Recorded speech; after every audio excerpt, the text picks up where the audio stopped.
안녕하십니까. 오늘은 여러분들에게 한국 국가대표 축구가 어떻게 될 것인가 그 이야기를 하고 싶습니다.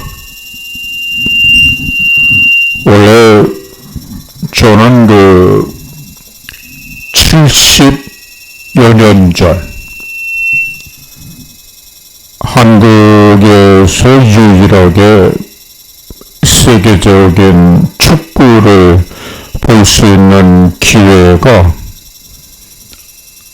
텔레비전을 통해서 독일 축구를 볼 수가 있었는데, 그것도 일반 한국 방송을 통해서 볼 수 있는 게 아니라 미팔군 방송을 통해서 새벽 1시, 2시 이렇게 늦은 시간에 볼 수 있는 그런 세대와 시간을 거치면서 축구를 관람을 했고, 제1생일 때의 최애의 구기 종목이었습니다. 그래서 축구에 관여된 일을 하진 않았지만 누구보다도 축구에 대해서 애정이 많고 또 굉장히 축구에 대한 많은 일반적인 지식, 또 축구에 대한 전술적인 부분, 여러 부분에 대해서 조금 일반인들보다는 조금 더 많은 지식을 가지고 있다, 그렇게 표현을 해야 맞을 것 같습니다. 그러면서 이제 축구를 보면서 항상 70년 전에서부터 쭉 보면서 항상 한국 축구가 국가대항전인 일본과 격돌을 할 때는 내 젊은 시절에는 거의 일본을 따돌리고 일본을 묵사발을 만드는 그런 시대를 경험했어요. 그런데 이제 텔레비전을 통해서 독일 축구를 많이 관람을 하다 보니까 한국은 언제나 그런 선진 축구에 기술 축구를 할 수 있으나 참 답답하기 짝이 없었고 안타까운 마음으로 늘 이제 생각하던 중에 손흥민이라는 선수를 발견을 하게 됩니다. 그때 손흥민의 나이가 16, 17 이때 독일에서 선수 생활을 했죠. 그때 제가 이미 대한민국에서는 최초로 손흥민의 1000억대의 가치를 가질 수 있는 프로 선수가 될 것이다 하는 얘기를 예측을 했었습니다. 그러면서 이제 중간에 독일에서 토트넘이라는 그 구단으로 이적을 하면서 이제 많이 실망을 했죠. 그것은 뭐냐면 손흥민 선수의 기량이나 여러 가지 기술적인 측면에서 봤을 때 토트넘에 이적을 하면서 300억 정도의 300에서 400억 정도로 그 당시에 이적을 했을 때에도 제가 강하게 인터넷과 미디어를 통해서 잘못된 이적이다 하는 것을 세상 사람들에게 이야기를 좀 했습니다. 그래도 뭐 귀뚱도 안 했죠, 사람들이. 그러면서도 이제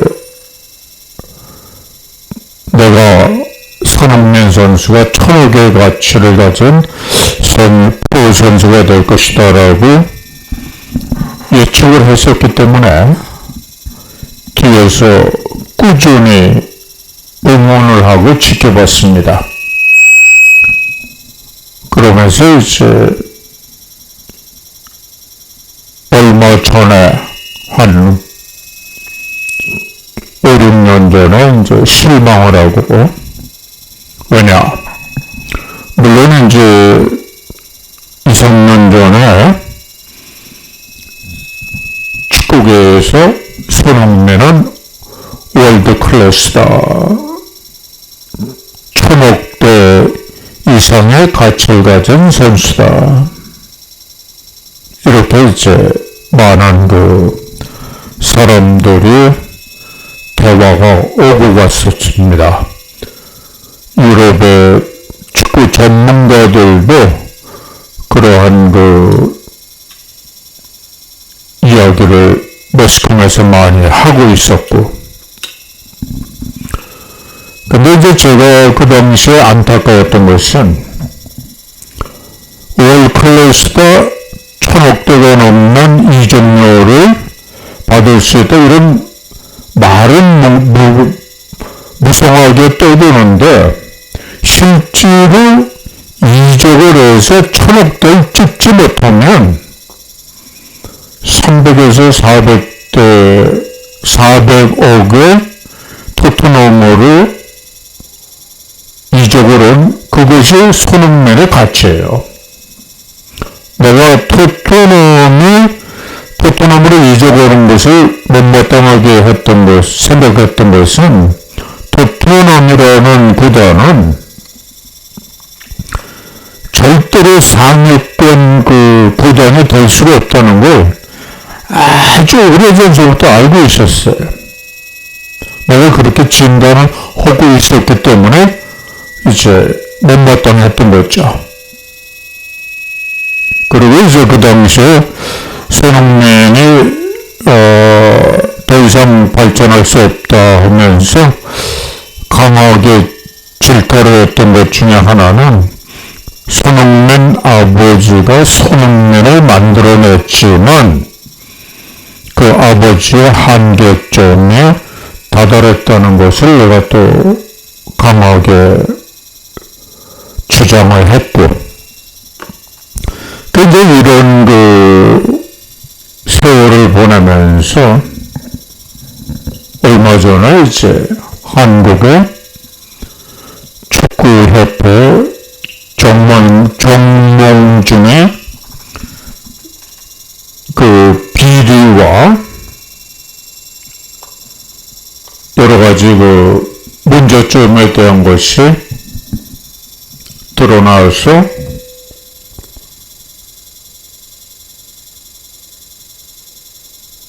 심지어는 국가 정부에서 감사까지 하고 이런 소동이 일어났어요. 그때 제가 무엇을 인터넷을 통해서 방송을 했었느냐 하면 이렇게 떠들고 국가에서 개입을 하고 정부기관에서 개입을 하고 뭐라고 이게 해결책이 아니다. 오직 사람 같지 않은 정몽준을 내칠 수 있는 길은 국가대표 선수들의 중요 멤버가 이번에 개최되는 월드컵에 출전을 하지 않겠다고 보이콧을 해야 된다. 그것만이 해결책이라고 제가 방송을 했습니다. 그런데 귀뚱도 안 했어, 아무도.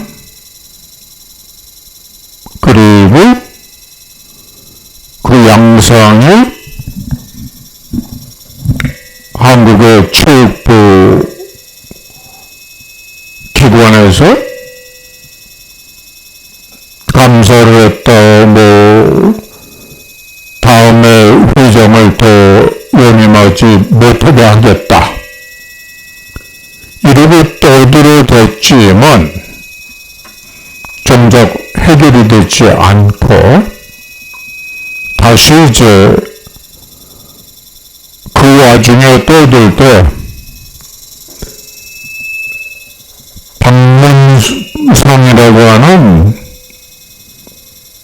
축구 해설가하고 호정무라는 사람이 두 사람이 회장 선거에 출마하겠다. 그 아주 개털 같은 얘기예요. 왜 그러냐? 이미 이 정몽준이라는 이 더러운 자가 돈으로 술책을 썼어요. 왜 그렇게 내가 이야기를 할 수 있느냐? 피파 회장을 초대를 하고 만나서 사진에 올리고 이따위 짓을 했어요. 그러면 문체부에서 대한민국 축구 국가대표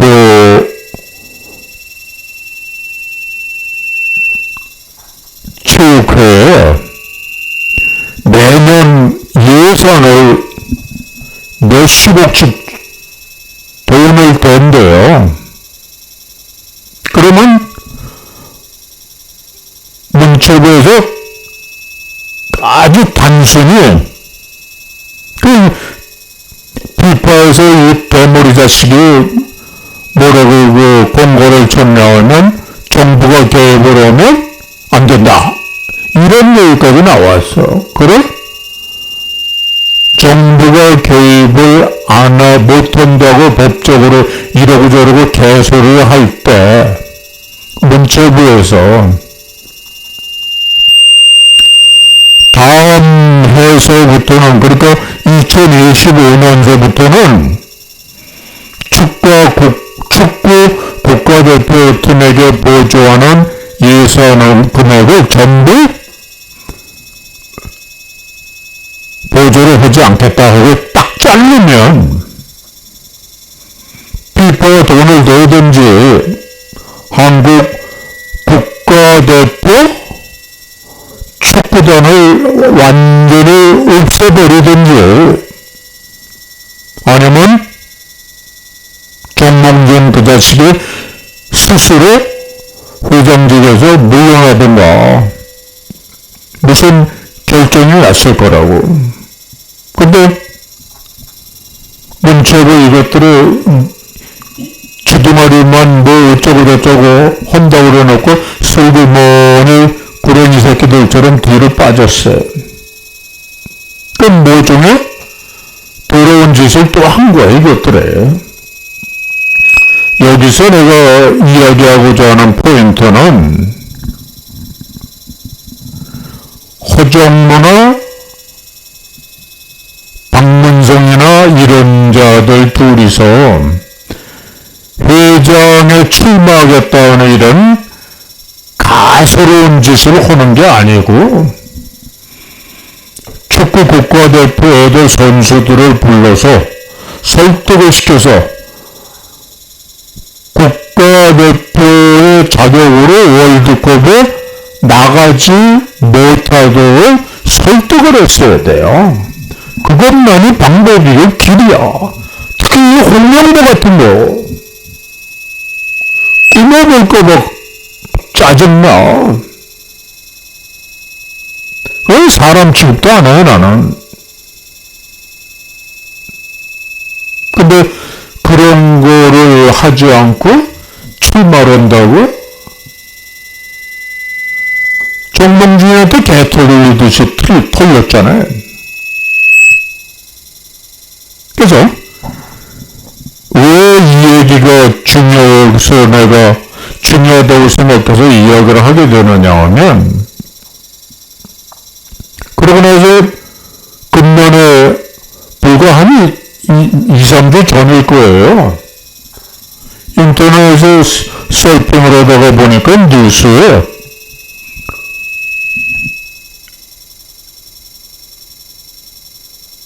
박항서한테 대한축구협회 부회장인 자리를 감투를 씌워줬더라고. 근데 박항서가 그거를 진짜 국가대표를 생각하고 축구를 생각하는 축구인이었다면 그걸 고소를 했어야 돼. 근데 그걸 그런 새끼들마다 슬쩍 받아들이더라고. 아하. 그래서 제가 무슨 결론에 도달했느냐 하면, 박항서가 월남에서 축구 대표단을 이끌고 꽤나 성공했다고 난리가 났었죠. 근데 그것도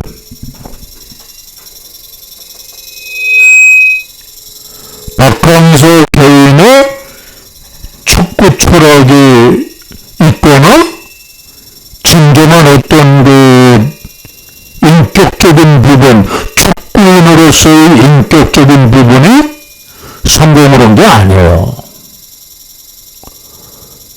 옛날에 거스 히든 그 밑에서 배운 거를 우연찮게 접목을 시켜서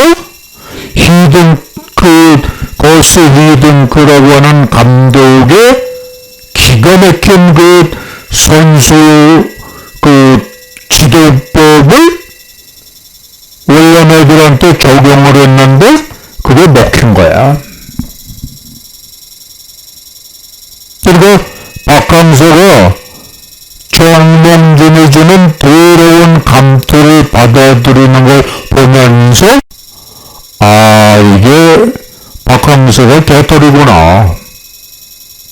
그걸 결론을 짓게 된 거죠.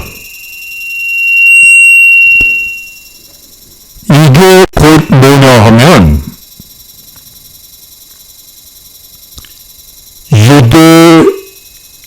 유대주의고 사대주의야.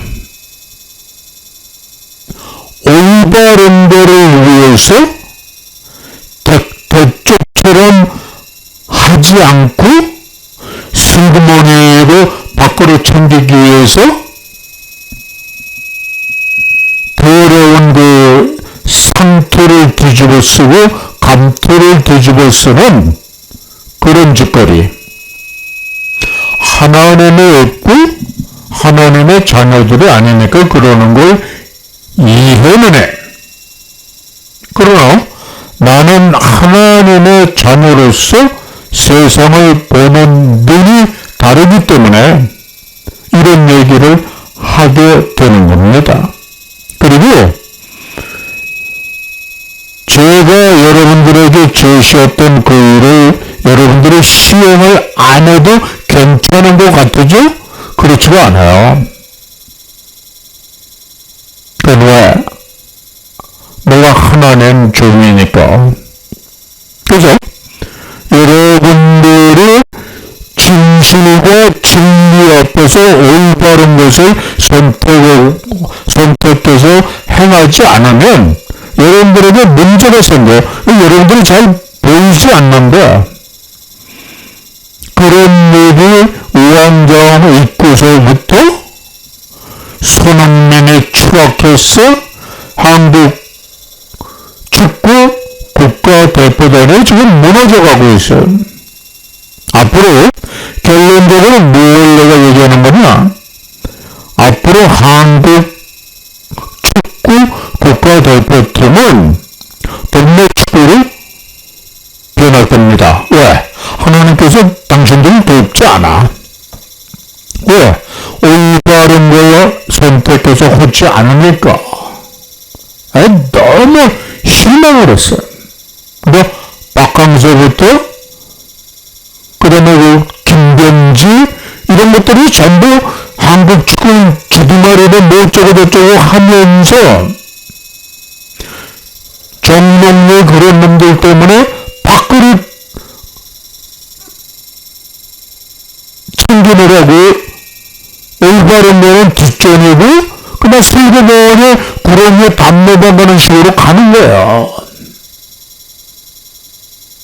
그래서 그렇게 내가 좋아했던 축구를 그 한국 그 축구협회 돌아가는 상황을 보면서 그 이후로 한 번도 손흥민이 하는 게임을 보지 않습니다.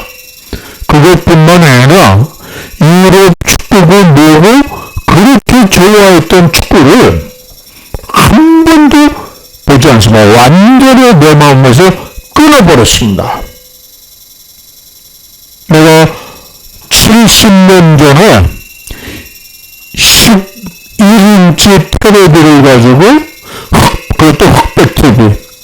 그 당시에는 그런 흑백 TV가 11인치, 13인치 이게 동네에 한 대 있을까 말까 할 정도로 한국 그 문화 사정이 그런 상태에서 있었어요. 얼마 전에 그걸 끊었어요. 나는요, 그리스도의 종이 돼서 복음 사역을 하면서 대한민국에서 2002년도 월드컵이라는 거 할 때 그 월드컵이 텔레비를 단 한 번도 보지 않았어는 그걸 지켜볼 시간이 없었어. 왜? 낮으로 밤으로 24시간 성경 읽고 기도하고 복음 전하고 설교하러 다니고 늘 그냥 굶고 금식하고 이러고 돌아다녔으니까 그 한국에서 한다는 그 월드컵 뭐 4강 갈 때 난 그 게임 하나를 지켜보지 않았어요. 그래 마음에 여유가 없었어. 난 그런 하나님의 천종이야.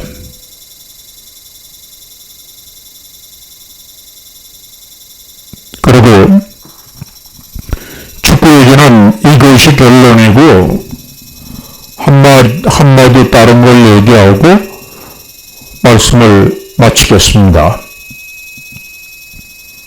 지난번에 윤석열이 탄핵 심판 때문에 뉴스를 굉장히 자세히 샅샅이 뒤져보면서 대한민국 정치권에 있는 자들에 대해서 그러니까 웹사이트로 셀핑을 했어요. 그러니까 굉장히 가까이 다가가서 그들의 정체가 누구고 뭘 하는 자들이고 어떤 인물인가 하는 것을 굉장히 깊게 많이 찾아봤어요. 근데 결론은 뭐냐? 대한민국 정치권에 있는 자들이 굉장히 무식해. 때도 졸업 안 한 사람들 같이 그렇게 무식해. 왜 내가 이 얘기를 하느냐?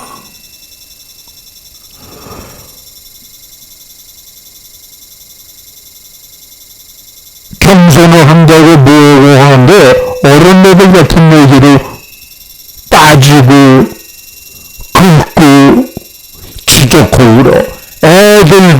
애들도 그런 애들이 없어. 내가 그들의 깊게 그들의 이력 같은 걸 전부 조사해서 보면서 왜 내가 다 이것들이 무식하다고 그러는지 알아요? 한 방에 날려서 거꾸로 틀릴 수 있는 그런 지식과 지혜가 나한테 있어. 근데 그걸 방송에서 내가 하지 않고 인터넷에 올리지 않는 이유가 있어요. 내가 하나님의 참 종이기 때문에 하나님께서 하나님의 종을 절대로 정치판에 개입하도록 허락을 하지 않았습니다. 그 어디에 되어 있어? 성경에 그렇게 되어 있어. 그래서 하나님께서 원하시지 않는 거기 때문에 내가 이러저러한 그 지식과 지혜를 인터넷에 올려서 나 잘났다고 나를 내세우기 위해서 그따위 짓을 하면 내가 정치판에 가담하는 사람이 돼. 왜? 그 지혜와 그 지식을 어떤 놈이 반드시 써먹을 수 있으니까. 그래서 지켜보는 거예요. 대한민국에 이랬던 저랬던 대선이 끝나고 나면 오늘 내가 한 이 말에 대해서 약속을 할 것이니 왜 정치판에 있는 것들이 무식하다고 단적으로 내가 판단을 했느냐. 그건 여러분들한테 보여줄게요. 대선이 끝나고 나면 그것은 무엇이었었다고 내가 반드시 방송에서 확인을 시켜드릴 겁니다. 약속하겠습니다. 너무 끔찍스러웠고 그러니까 문체부에 있는 그것들이 정몽준인가 그 사람 같지 않은 게 다시 축구협회 회장이 되도록 내버려둔 거야. 모종의 뒷거를 또 했겠죠. 지저분한 거, 더러운 거. 그래서 이 모든 그 순환과 모든 일들은 그들이 하나님 자녀가 아니기 때문에 올바른 거를 하지 못해요. 왜? 하나님 뜻을 따라서 하나님의 말씀은 진리의 말씀에 의해서 올바른 걸 하려면 나의 모든 욕망과 모든 것을 다 버려야 되니까. 그걸 못 버리는 거야. 그 마음을 못 버리는 거야. 내가 지난번에 공매도의 유익점이라는 증권시장과 주식에 대해서 얘기를 했는데 그때 하나 빠뜨린 게 있어.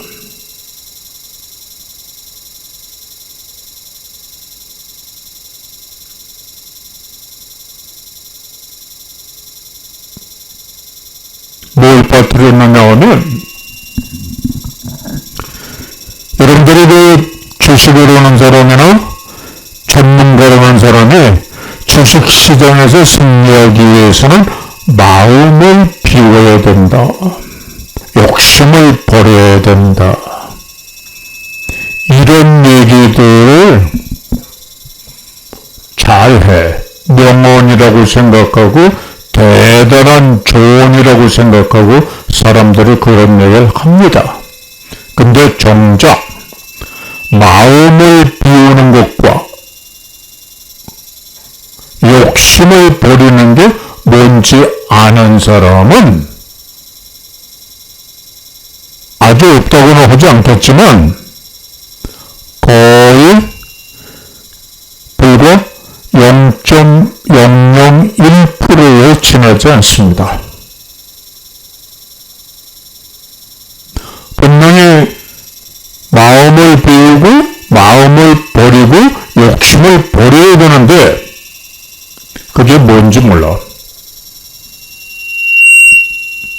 그게 무엇인지 아는 사람을 만났으면 좋겠어요. 왜? 그걸 아는 사람은 주식시장에서 승리하고 수익을 전문적으로 평균적으로 매번 그 수익에 의존하는 그런 전문가 5%에 해당되니까 그 말을 지난번에 설교문에 손에 없었기 때문에 못 드렸습니다. 그래서 오늘 말씀 나온 김에 이 말씀을 여러분들한테 드리면서 제 말씀을 이것으로 가름을 하겠습니다. 수고하셨습니다.